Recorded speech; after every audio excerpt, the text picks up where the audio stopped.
It's okay, it's not really, I'm just going to put my hands on your tummy.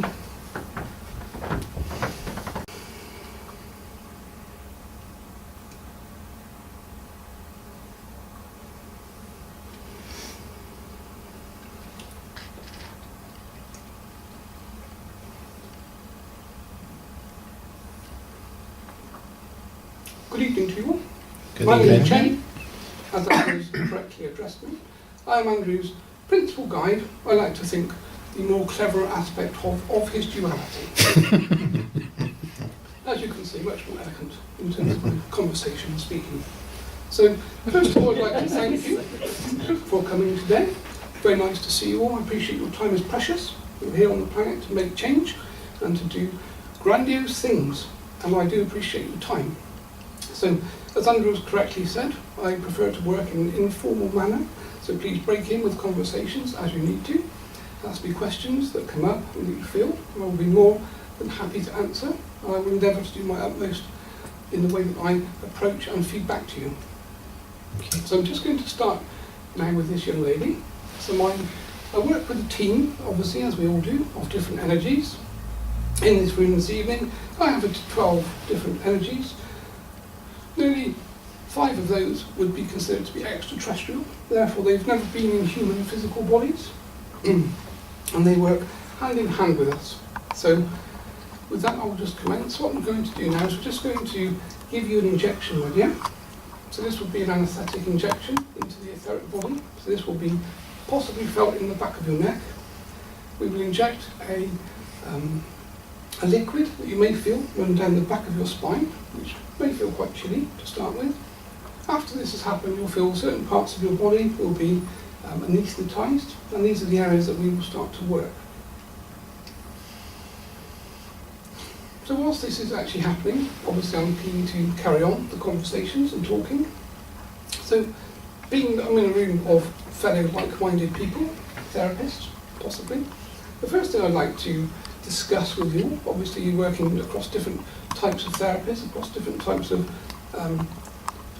angles with different people, if you like. So the first thing I think we need to discuss is nutrition, because from my perspective, this is one of the big problems with the current medical profession, is that you have general practitioners, doctors, and other people that are not trained in nutrition.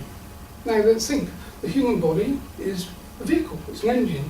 It needs certain things to go in, obviously certain things that come out as well, but primarily, if you don't treat the engine properly and don't provide it with the right nutritional requirements for the human species, then of course disease will manifest.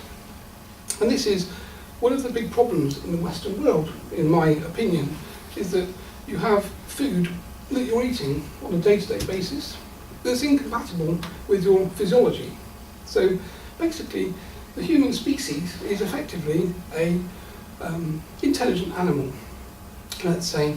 So intelligent animals, if we look at the animal kingdom, let's say, so if we look at tigers and such like, what's the first thing that they do when they kill their prey? They need their substance, their food.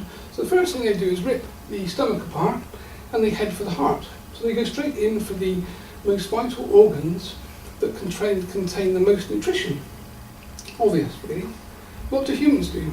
Humans, especially in the Western world now, don't quite like the idea of internal organs and such like, so you tend to go for breast meats and such like. Well, there's no real nutrition in that for you at all. So it's not ideal for the human species to be eating the types of food that many of you exist on. If you look at the human animal, it was designed to eat basically raw ingredients, berries and nuts and raw meat and such like. If you look at the dietary aspects now of most human beings, what you're actually eating is things that don't actually agree with you at all. So obviously some time ago farming became the in thing, and obviously wheat and such like was found to be quite tasty, can be changed into many forms and can be made into many things. I'm sure most of you like the burgers and such like. The only slight problem is, of course, it doesn't actually agree with the human body at all. So if you eat lots of flour and wheat-based products, what you end up with is a very autoimmune response from a digestive perspective. So you start ending up with reflux conditions. You start to arrive at autoimmune diseases and such like. You start to have a lot of inflammatory conditions on the inside of your gut and the different types or different parts of your colonic system. So if you look at this problem, as therapists, you're dealing with people that are coming to you that really have got what we would call acute nutritional deficiencies.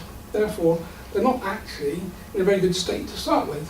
And of course, many of the diseases and problems that you're all treating on a day-to-day basis, such as fibromyalgia, classic, CFS, those sorts of conditions are autoimmune problems, mainly from diet. So if people were to go back to the diet that actually works for the human body, they would find that their condition would almost recede very quickly. But unfortunately, of course, again, you have the concept of taste and sugars and sweetness, and unfortunately, obviously money. So there's a huge amount of money in the agro-business, and this is why many of the products and offerings that come out from the food system are pushed on media and obviously for children and such like. So does that resonate with any of you at all? Yes. Yeah.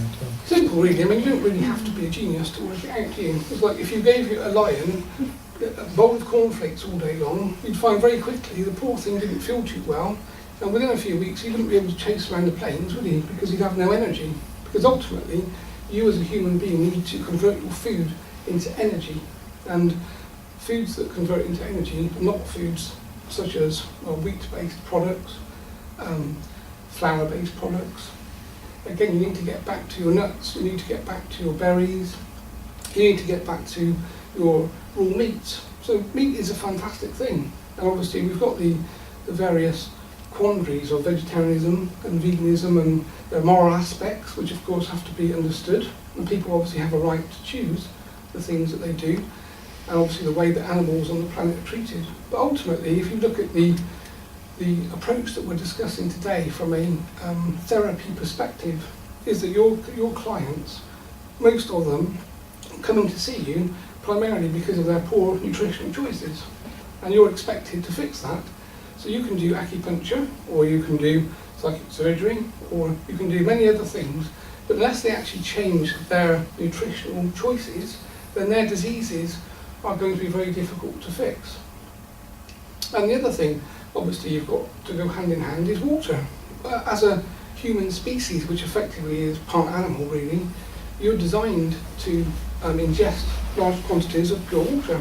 But of course what you have now is you have flavourings that are added to water.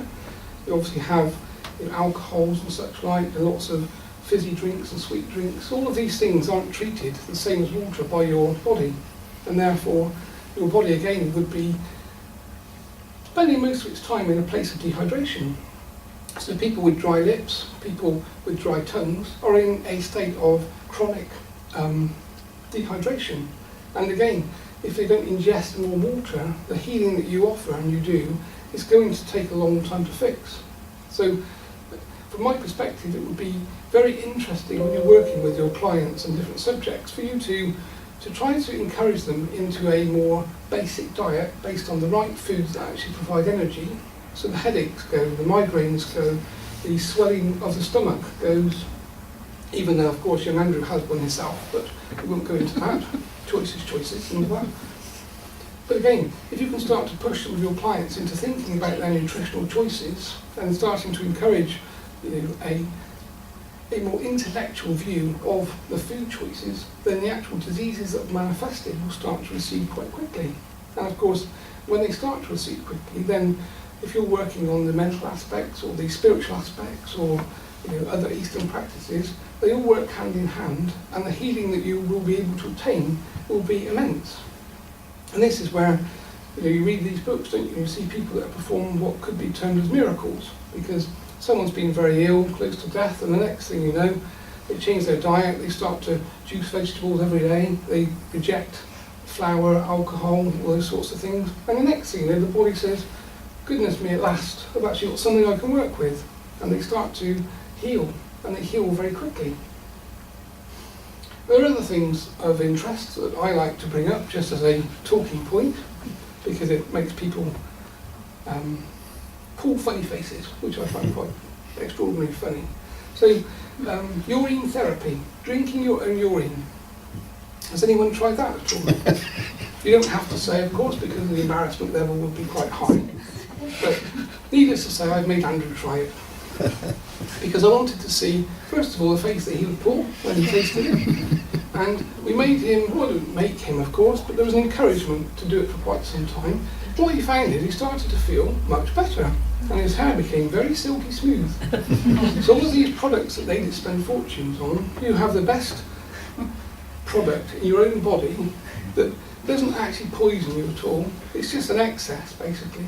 And people that have, again, very bad illnesses, cancers and such like, the cancer cell is multiplying in the body because the body doesn't identify it as an external problem. If you start to drink your urine and you put that feedback loop in place, you start putting back the problem, and the body says, do you know what? That doesn't seem to be quite right. I think I'll send some antibodies to kill those cancer cells. So things like urine therapy, in the Western world, it's a no-speak topic, but in the Eastern world, they do it every day. You can watch Indians. The Indian fraternity is marvellously advanced in some of these types of things compared to the Western world, because they don't look at things as a bad thing or a socially inept thing to do. They just look at, does it work?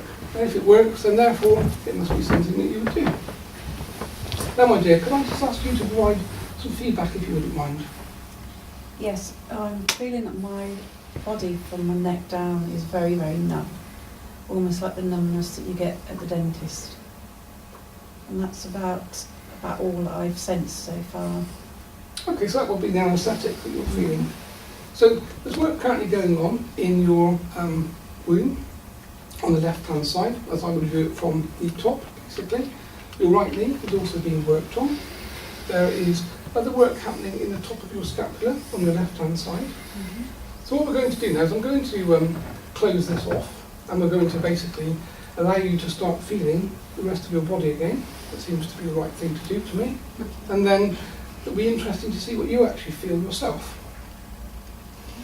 And then hopefully we may have another person or someone else that would like to try this and see how they feel.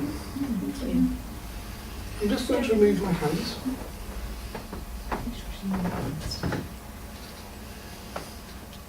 Okay, so from the conversation that we've had so far, well, it's not really been a conversation because it's been me giving it to you, of course, but does anyone have any feedback or anything they'd like to say or questions they'd like to ask?